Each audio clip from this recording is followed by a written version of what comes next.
बिस्मिल्लाहिर्रहमानिर्रहीम। अस्सलामुअलैकुम। कैसे हैं आप सब? उम्मीद है कि आप सब खैर-ओ-आफ़ियत से होंगे। तो सादा से दस्तरखान में आपका वेलकम करते हैं।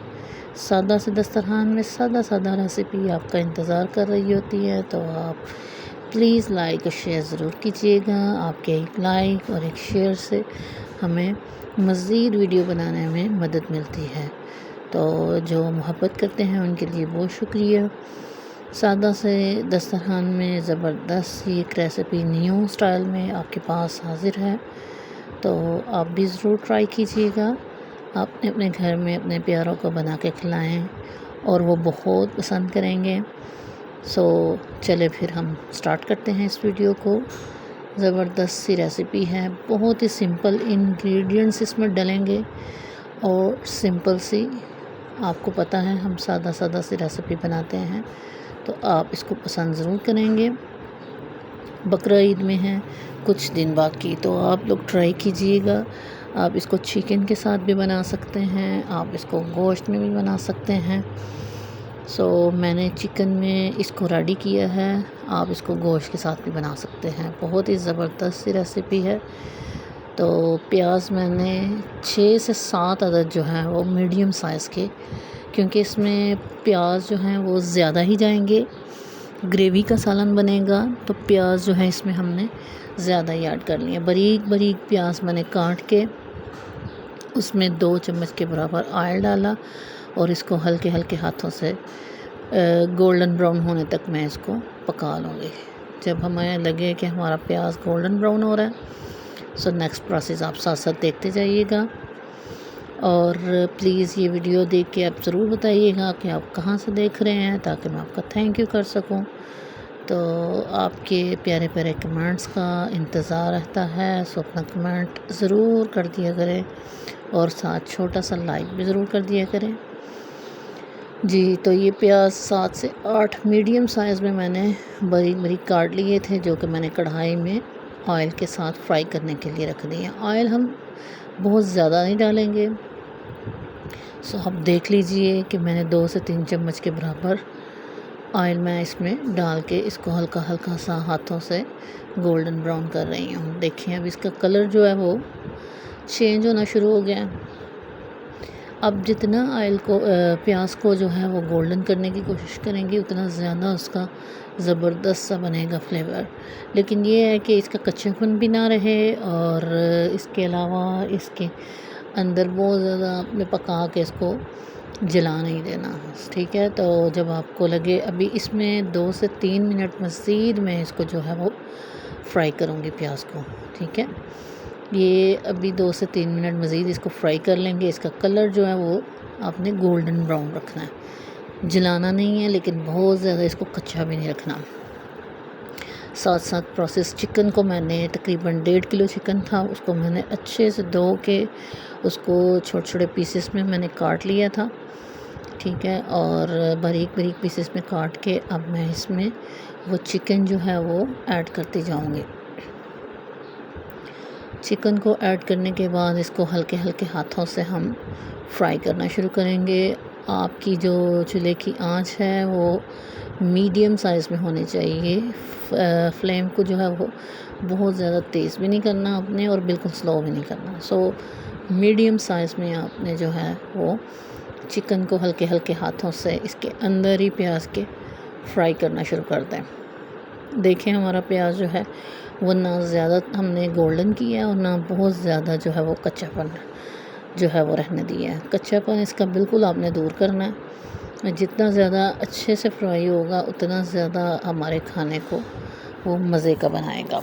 सो 3 से 4 अदद टमाटर जो है वो मैंने बारीक काट लिए थे। हरी मिर्च थी 1 अदद, बस इससे ज़्यादा नहीं।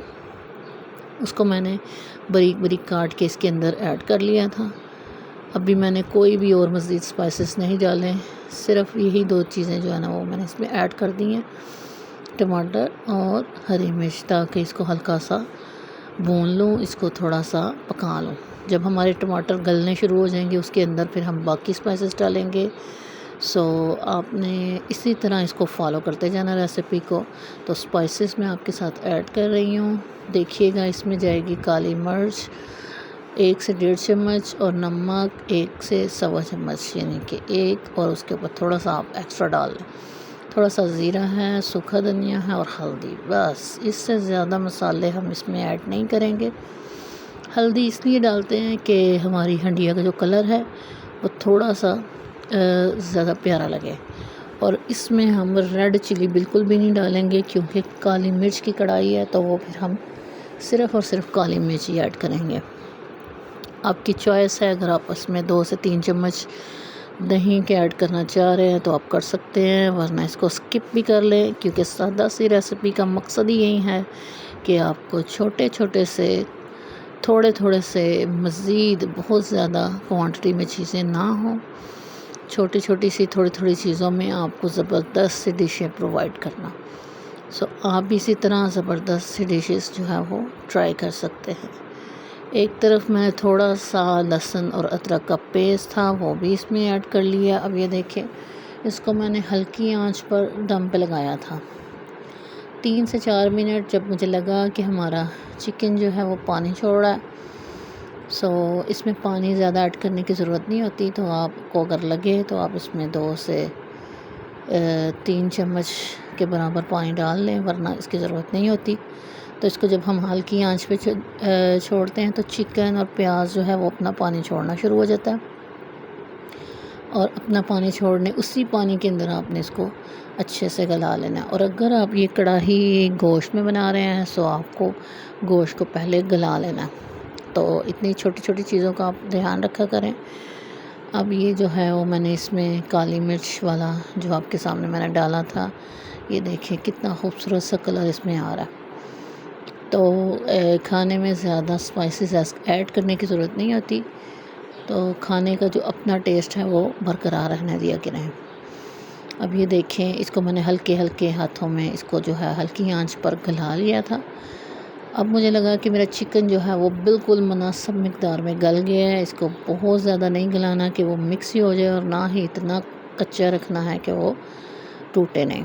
सो इस तरह से खूबसूरत सी जो हमारी काली मिर्च की कढ़ाई है वो ज़बरदस्त तरीके से रेडी हो गई है। आप देखिएगा, माशाल्लाह ज़बरदस्त ये हमारी काली मिर्च वाली कढ़ाई जो है वो रेडी हो चुकी है। आप इसको नान के साथ या चपाती के साथ भी खा सकते हैं, और अपने प्यारों को इसको सब्ज़ धनिए की चटनी के साथ सर्व करें।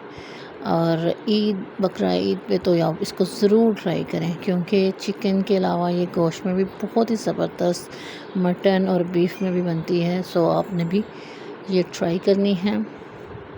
इसमें हमने स्पाइसेस बहुत कम रखे हैं, लेकिन ये बहुत ही मज़े की लजीजा सी बनेगी, और जो जो ये खाएगा वो आपके हाथ चूमता रह जाएगा। तो आपने अपनी दुआओं में हमें याद रखना है। अपना बहुत सा ख्याल रखिएगा, अपनी और अपने बच्चों की हिफाजत कीजिए, अपने साथ मोहब्बत कीजिए और मोहब्बत को बांटिए। सो आपकी मोहब्बतों का इंतज़ार रहेगा। एक लाइक ज़रूर करते जाइएगा अगर आपको ये रेसिपी पसंद आती हैं। अपना ख्याल रखिएगा। अल्लाह हाफिज़।